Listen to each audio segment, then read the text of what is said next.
Conduction is equals to thermal conductivity K times the cross-sectional area A times quantity of higher temperature T2 minus lower temperature T1 all over the thickness of the slab L.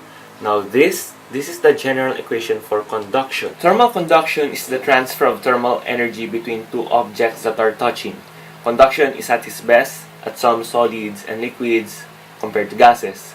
Metals in general are very good conductors because they have freely moving electrons that can transfer thermal energy at a faster rate. The substances through which heat does not conduct easily are called insulators. Now that I've given the definition, now what is the use of conduction in real life? Now, heat conduction in real life can be found at the most common place around the world. And I guess you guys love it. The kitchen. Now, for instance, now this kettle, its metal body is the conductor, while its insulators is this plastic handle, its glass lid, and another plastic handle. Now, at this one, its insulators are the ceramic handle, it's again glass lid, and the plastic handle.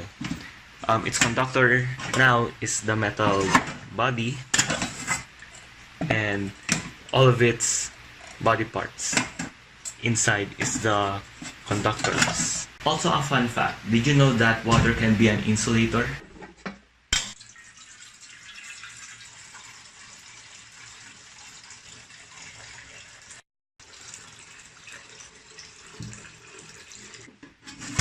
No! No!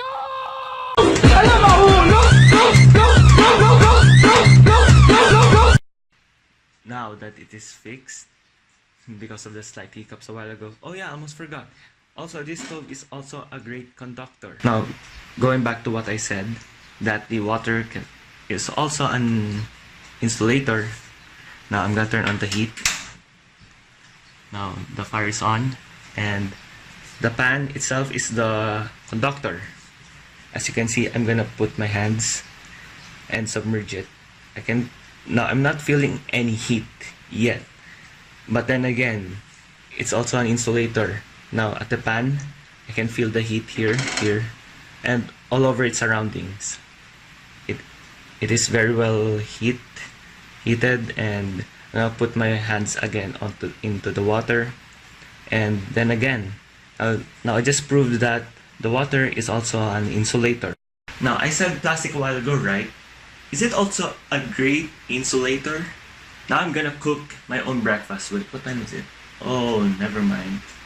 It's almost 1. But I guess I'm gonna have my lunch with an egg. Now that I've prepared my necessities for my lunch, now here's the oil with, of course, with the pan, egg and salt. I'm gonna cook.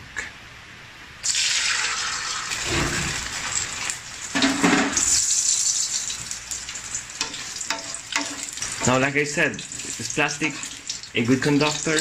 Oh yeah, also a fun fact. Now my spatula is wood, right? Now this also can be a good insulator.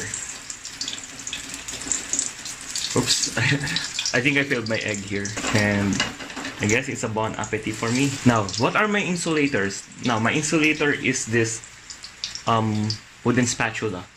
And also, my insulator is this plastic handle because I can move it. I can move my pan, which is the conductor, and I can place it whenever I want. Here, my plastic handle, and also my pan with a plastic handle. I guess this is good. Bon appetit. By default, copper is a great conductor of heat because it has a great value of thermal conductivity. Now, in our laptops, manufacturers use copper heat pipes to dissipate heat from our laptops. Now, in order to prove this point, I'm gonna have to tear down my laptop. Well, I've done it many times, so you don't have to worry about that. Putting up warning first, because opening up your own laptop will void your warranty. This video is for educational purposes. Also, do it at your own risk. Now, without any further ado, let's open this up. While the other me is disassembling my laptop, partially, The copper has a higher thermal conductivity than gold but lesser than silver. Every laptop's heat pipe is made of copper because of its good conduction, meaning it's a good material to transfer heat. Now there's an importance of why there is a fan inside of our laptop. Air from the laptop's fan produces air, which also means air is a good insulator because of its molecules are widespread.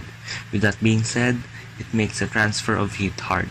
And now I'm done narrating. Let's focus now to the star of the show, the copper. Now this is the copper rod, and this is the processor and the graphics card. The processor and the graphics card are pasted to the copper pipe with the help of thermal paste. The thermal paste is also thermally conductive with a value of 1.85 watts per meter Kelvin. Now that's already a good value to begin with. If you want a better thermal paste, it must have a value of 8.5 watt per meter Kelvin. Now back to the copper. Now, with the help of the thermal paste, it will absorb heat from the processor and the graphics card. That's why at the end of the copper, it has a fan to diffuse heat from the pipe. Now my work here is done.